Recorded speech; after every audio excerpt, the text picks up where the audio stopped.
So, colleagues, I think the floor is open. We'll pass the microphone by, and then you can. You and the executive members are going to solve the situation. Thank you so very much. The CAF meeting, we were talking about the Super League. You said you wanted to create an all-inclusive Super League that will include everyone. I want to ask, where does it place the Ghana Premier League teams? And then where do you place Ghana in your agendas? That's my first question. The second question is, corruption has been a major issue for CAF, your governing body. Since you took over, what have you done to curb such a menace? Good question. I'm going to go a bit faster now because we initiated a report, a study by Patrice Motsepe to do a thorough assessment of the agreements, the contracts, because governance, ethics, legality, auditing, those are non-negotiable commitments of the new leadership. And we've made good progress. The PricewaterhouseCoopers report found that there's been a lot of irregular agreements, irregular contracts, and we're dealing with those issues. I'm confident that, as I said, over time, because we've got these legal cases that has to follow the legal process, but and of course we've got these agreements that have limitations on us and that we are dealing with. But I'm confident, as I said, over time, African football will be in a much better position. There's a lot of optimism, there's a lot of enthusiasm, there's also a lot of support, because people recognize that we are here to give back to the people of Africa who've made me and made all of us what we are. The second issue is the Super League.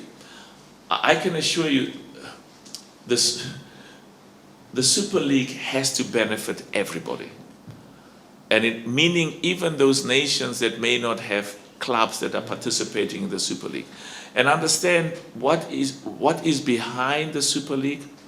What is behind the Super League is not just a fundamental improvement and to showcase the best in Africa, but it's also a fundamental recognition of the potential of the Super League to generate funding and finance, and to ensure that that funding and finance that we get from the Super League does not only accrue to those clubs that are part of that, but also finds its way into every single one of the 54 member associations, or every one of the 54 nations that are part of CAF. The agreements, the competitions that are currently underway, I mean, they were concluded many years ago. And as I said, some of those agreements, I've got no doubt in my mind, none whatsoever, that the money that CAF should be getting, the money that the member associations should be getting, should be significantly more. So I'm engaging with the current sponsors, wonderful sponsors, and potentially new sponsors. But the process of the Super League is, there's a group that is assessing and evaluating it, and we are busy with the process of extensive consultation and discussions, and we want to make sure that everybody welcomes, sees what it means, benefits from it, and also understands its important role in football. Let me just say one other thing. Side by side with the Super League is to have the World Cup every 2 years. Having the World Cup every 2 years, and there are discussions underway, and we are allowing that study to proceed. But we must understand that African football will never be able to compete against the best in the world if it isn't put in a significantly better financial position, if it isn't put in a significantly better funding position. So all of those, and we want Europe to do well. We want South America to do well. We want the rest of the world to do well. But we also recognize that there has to be fundamental changes. There has to be fundamental changes in the way that football throughout the world is conducted to ensure that there's fairness, there's equity, and to ensure that African football is given a chance, a fair chance. We don't want favors from anybody. We don't want aid from anybody. We just want to be treated fairly and equally and justly. And we believe that with the cooperation of all of my brothers who are presidents of the confederations of football in Africa, and under the excellent leadership that Gianni Infantino is providing, we think African football will succeed and will do well. Thank you. Now you came into office where there was a rule on the zonal qualification for the women's competitions. A lot of people have issues with that because we are looking at having quality compared to quantity. Now you can have an outcome with Tanzania, with Rwanda, with the other countries participating, but you don't have Nigeria, you don't have Ghana. We want to make it women's football. A competition without Ghana or Nigeria, you are looking at the kind of publicity, the kind of promotion that you will get. Is this something that you are looking at trying to maybe change? The other question has to do with the honorary president of CAF, Mr. Hayatu. He was banned by CAF, FIFA. A lot of people were waiting to hear from you about the ban, but then you seem to be silent on that. And there have been rumors about the fact that Cameroon are not willing to engage you because, I mean, they are hosting the AFCON in their country. Their main man has been banned. You seem not to be concerned. Anything you want to share with us on that? Thank you. Well, wonderful questions. Point number one, I'm an African. In African culture, and maybe I should even take a step back and say that as president of CAF and as vice president of FIFA, I have to respect the decisions and the conclusions that are arrived at by any body, any organization of FIFA. So I have to respect it. The second thing I need to say, which is very important, I'm an African. In African culture, we look at the future. We look at the good. We look at those issues where, and we also recognize that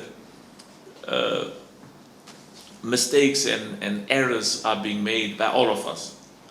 And so my starting point is, I've always had the highest regard for my elders, for my seniors, and will always continue to have the highest regard for my elders and my seniors, and I focus more on their good, on their contributions. Because my African culture says that, I have to look at the good that everybody has done over many years in football. The third thing is I had a wonderful meeting in Cameroon because we're trying to help them. We are working with them to make the AFCON Cup a huge success. And we've got to stop this culture that you've got a leadership of CAF and you've got member associations who must comply with the rules of CAF. I mean, all of us must comply with the rules of CAF. But what we have to change is we have a duty as the leadership of CAF to help Cameroon, to help every single one of our member associations comply. And we ask them, these are the requirements, and together we work to ensure that we reach those requirements. When I was a young boy driving a car, you would find the police would put a speed trap, and you are running to a party and they catch you. CAF is not a police that puts a speed trap. CAF is an uncle and a father who must go and embrace every single one of the member associations and to start off by saying, what are the challenges that you have? How do we work together to make sure that you do well, you comply with our rules, and you grow, and in the context of Cameroon, to ensure that the AFCON Cup, which is taking place in January, will be a success and make all of us proud. I had a very good meeting. In fact, the General Secretary of CAF, as I speak, is in Cameroon.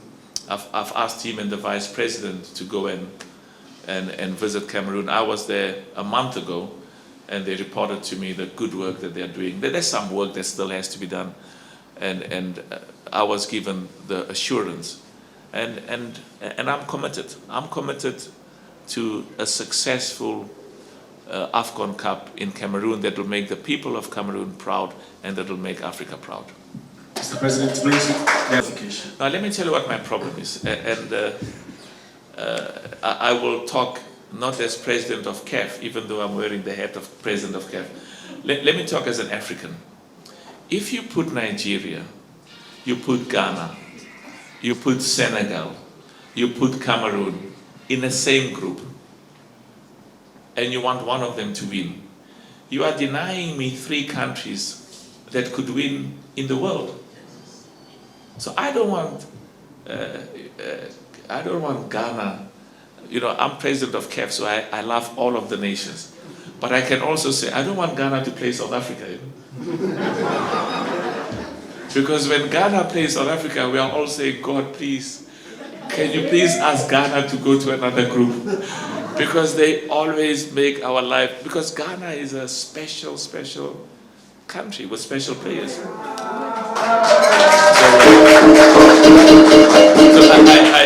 So what I'm saying is that we can't interfere with the qualifications. But I can tell you,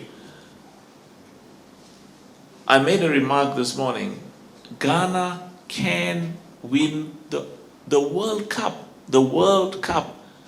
and there are other countries in Africa that can compete, and we want them also to challenge and win the World Cup.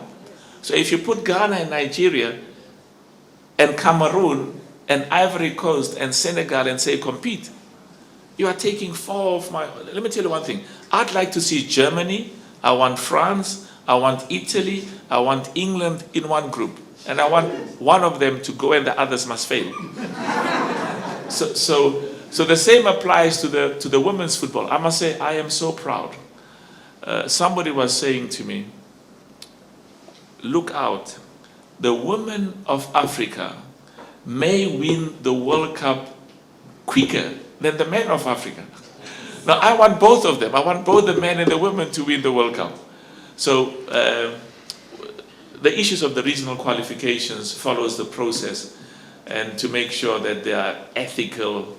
But as I said, I've been given the suggestion to say we have to look carefully in terms of the rules and in terms of ethics, so that we don't diminish the number of top African nations to go and compete in the world.